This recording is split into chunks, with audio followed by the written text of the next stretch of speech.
the primary objectives of the class, certainly not the only ones, but a couple of key points just so you kind of get a sense of what the scope of the class is going to focus on.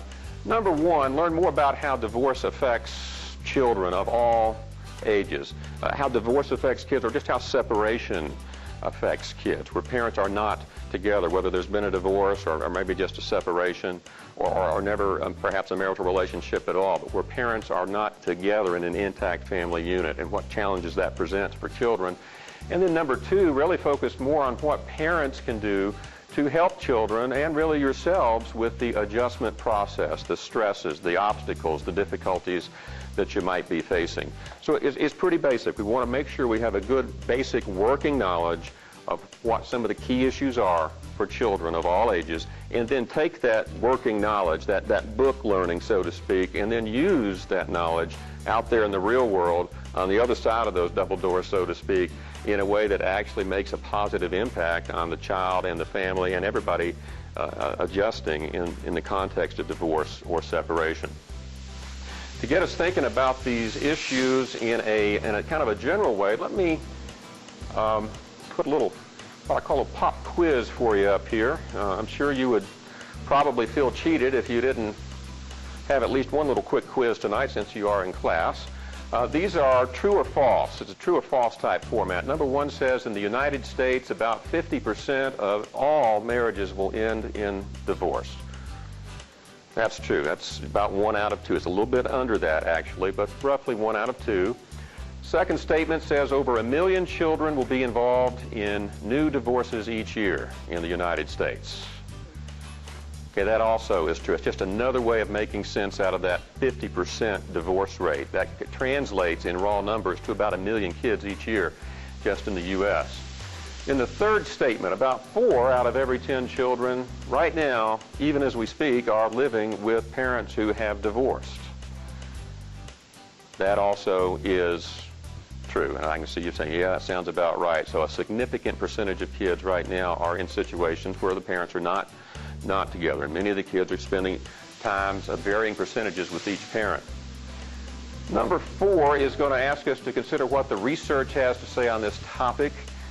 Studies show that children of divorce have higher rates, we're talking statistics now, higher rates of depression, substance abuse, conduct disorders, problems with school, and other delinquent behaviors. And I spent 5 hours this weekend at the library looking at a bunch of boring studies that I couldn't understand, but you know, if you wanted to do that and could find someone to translate all that gobbledygook, basically that's what it would wind up saying, that statistically we find that children from the divorce category in terms of family structure do tend to show up in greater percentages when you measure things such as depression, mood disorders, substance abuse, or the more serious types of conduct problems that we see. And then lastly, number 5, with proper support and guidance, children of divorce can grow up to lead healthy and productive lives. Somebody, now we're not in church, but if I were a preacher, this is where I'd say, and they all said amen to that, because if we can't say true to that, then what's the point of even being here when you think about it? So, before I take this one down and move on, I want us to, just for a quick second here, consider these last two, number 4 and 5 again, because number 4, the one that talks about the research and the statistics and all that stuff, sounds, you know, pretty pessimistic, pretty kind of a downer in tone, talking about, oh, how kids have depression and substance abuse and conduct disorders, and if you look at that too closely, it might really kind of freak you out, and sometimes it gets a lot of press and a lot of play on the talk shows and in the magazine articles and so forth. So we've got to consider that, but also have to consider again the truth of what number 5 says.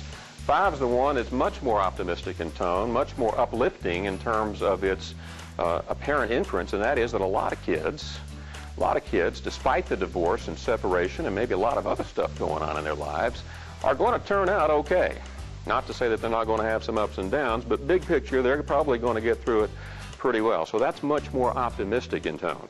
So my question is, how can both of those be true? How can one sound so pessimistic and bad news, and yet number 5 at the very end, much more optimistic in tone? it might have something to do with those statistics and how you interpret them. Everybody heard that statistics can be a little bit slippery and can say what you want them to say sometimes. You show 6 people the same set of statistics and you get 6 different interpretations of what they say or what they mean.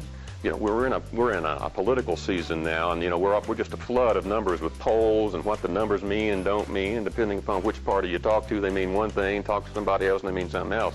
So kind of the same thing going on here. But one of the things I hope you take from this class tonight would be what I would consider a balanced, big picture perspective of what divorce means for children. Okay? It would be real easy. It would be real easy to just look at the research and say, hey, it's a no-brainer. All of those studies simply mean one thing: kids to get depressed, abuse drugs, have conduct problems, and flunk out at school. Cause and effect. A causes B. You don't have to be a rocket scientist to figure that out. Now, do you think it's quite that simplistic? Probably not, or I wouldn't be making such a big deal out of it, right? So let's back off from that for just a second and tell me what would explain this. What if I walked in here tonight and just said, hi folks, my name is Joe, I'm 10 years old, I'm in 4th grade, and my parents are going through a divorce, and I'm a straight A student at school. I have pretty much great behavior at school and at home, and as far as can be told, I'm pretty much a walking picture of a pretty well-adjusted child. But my parents are going through divorce. Okay, that might be one possibility. So some other kid walks in, here I come in, maybe it's my twin brother. My name is Joel, and I'm 10 years old. It wouldn't be my twin brother, it's my cousin Joel. I'm 10 years old. My mom and dad have been married for 20 years. Divorce has never even been whispered in my family. But to be honest with you, I got to tell you, I'm pretty much, at best, a D+ student at school. I've got multiple suspensions.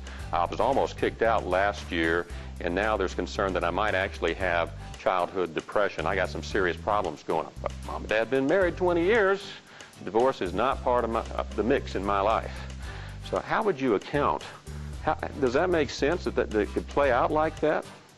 And unless we can say, yeah, it does make sense, then we're not really getting the big picture tonight. So what do you think really matters most in terms of trying to figure out why kids do the things they do, or why they're doing well, or why they're not doing well? Just what do you think? Don't think too deeply about it, but what? Probably had problems because they were having problems long before. Joel, the one who's really struggling, you say, probably has been having problems for a while, based on the family environment and what's going on.